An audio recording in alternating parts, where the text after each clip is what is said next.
There was some complexity as to how the garage was put together. This knot was tied by somebody who understood how a garage is made. When one note is off, it eventually destroys the whole symphony, David. Well, what note do you think is off in terms of the intruder theory? Well, how about the garrote not being a garrote? I got nightmares in my head, I fear thoughts build up until I can't feel. My mind fills up into a creature, and it haunts me somewhere much deeper. I got nightmares in my head, I fear. Hello and welcome to True Crime Rocket Science, the most authentic voice in true crime. Tying knots in the intruder theory. You may have heard someone say, whoever wrote the ransom note killed JonBenet. In the same way, couldn't one say, whoever tied the knots killed JonBenet?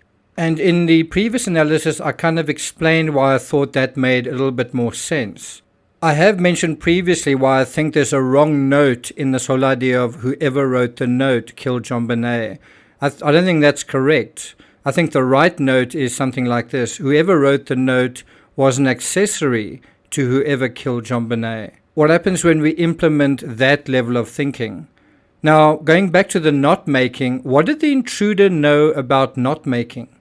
Versus what did the Ramseys know about knot making? We can only begin to answer these questions by going further, diving deeper into who these people really were associated with this case. Did Patsy know more about knots than notes? Well, personally, I doubt it. So what do we not know about John's identity? What do we not know about Burke's identity? What do we not know about JonBenet's identity? What do we not know about the intruder of the month's identity and his or her knot-making skills? And in this analysis, I hope to improve your knowledge base about JonBenet beyond a little girl who performed in beauty pageants. Before we get to that, if you haven't subscribed to the channel, please do. If you're finding this analysis worthwhile, please like, share, leave a comment. You can also hit the thanks button and let's get started. All right, so since we have to start somewhere, let's start with John. Did you know that John Ramsey was in the Navy? Do you know what his specialty was? Well, look closely at this image. Look at the text underneath. Closer, please. Closer. Do you notice a bit about jury rigging? Now, jury rigging on sailboats typically involves replacing a mast using rigging, ropes, and other materials, but key to this process is an expert knowledge of knots. Think about the psychology here. Improvising a repair out of the materials one has at hand, and the improvisality, I don't know if that's a word, but the improvisality of the Ramsey case as a whole. Either the incredible improvisality of the intruder, who didn't even need to break and enter because the window was already broken, the writing pad and materials at the ready, along with nylon cord, sticks, and all the rest. So we are dealing with a case that involves a lot of improvisality or improvising, right? So was it the intruder that improvised, or was it the Ramseys that were improvising? Think about the ransom note also as an example of a kind of improv, right? And think about improv as part of pageantry. And Patsy was a pageant queen who actively was teaching her daughter how to improvise on stage. Sometimes it feels like so many Ramsey interviews are a kind of make it up as you go along improv as well, doesn't it? Now, was the intruder doing that as well, making it up as he went along? Because he seemed to deviate from his original plan, which was the kidnapping, and made it up as he went along. Now, in the same way, we must compare Patsy's flair for language and her predilection for making notes and writing newsletters against every other intruder suspect in the same way. Was the housekeeper a journalism major? Did she read poetry in her free time? Does Gary Oliver carry a tattered copy of The Prime of Miss Jean Brodie with him? Did Bill McReynolds, a retired University of Colorado journalism professor, not know how to spell possession? Did he moonlight as a cat burglar or sometime gymnast? Now, we should do the same for knots. Was John Mark Carr a sailor once upon a time? Did the housekeeper do any rock climbing like the Ramsey kids? Is the paedophile of the month an ex-scout because whoever killed JonBenet had a better than average knowledge of knots? And you've just heard the Ramsey investigator saying that these were somewhat sophisticated knots. And if you know how these knots work, it doesn't mean the average person would, right? Now, I want to be clear, just using broad strokes, that there are 3 areas where the Ramseys would have encountered knots: scouts, sailing, and rock climbing. Let's start with rock climbing.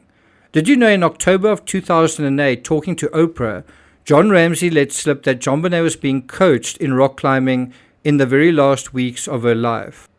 According to the article, the media's portrayal of JonBenet as a beauty pageant princess has also caused frustration for the Ramsey family. That's not what she was. In other words, John is dealing with JonBenet's identity, who she really was. She was a 6-year-old little girl who loved to do lots of different things. It became a tagline that all media attaches to her now, meaning the beauty queen thing, which I don't think is a fair representation of who she really was. Well, that's absolutely true, but we need to do the same with the other Ramseys as well. But let's stick with this particular story.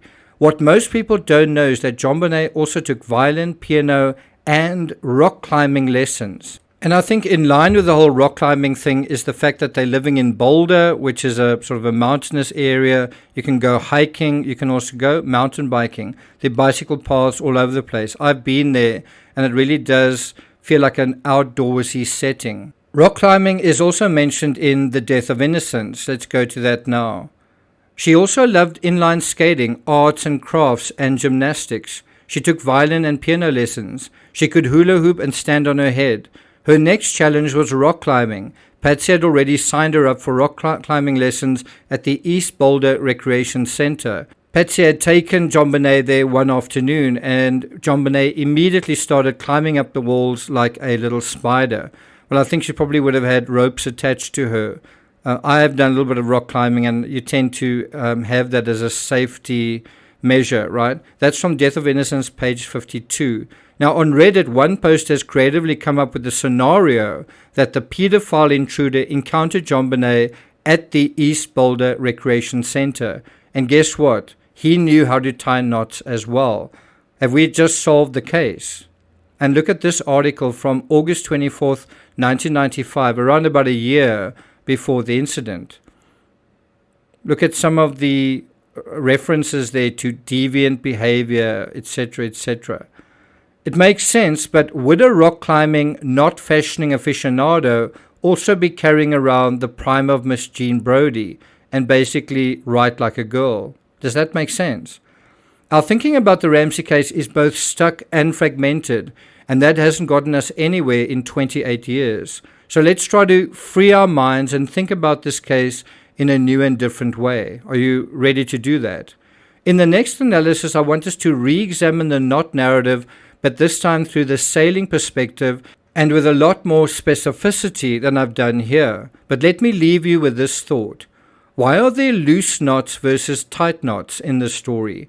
Why is there blunt force trauma as well as a red heart drawn on JonBenet's hand? Why are there marks on JonBenet's back and face? And were these marks made to stun or revive her? To my mind, the way to untie all of these knots lies in connecting the details to the people. Instead of fragmenting the case, we must connect the people in this case with all their contradictions to the contradictions of this case. Do you think we can? Thank you for listening, and I'll see you guys next time.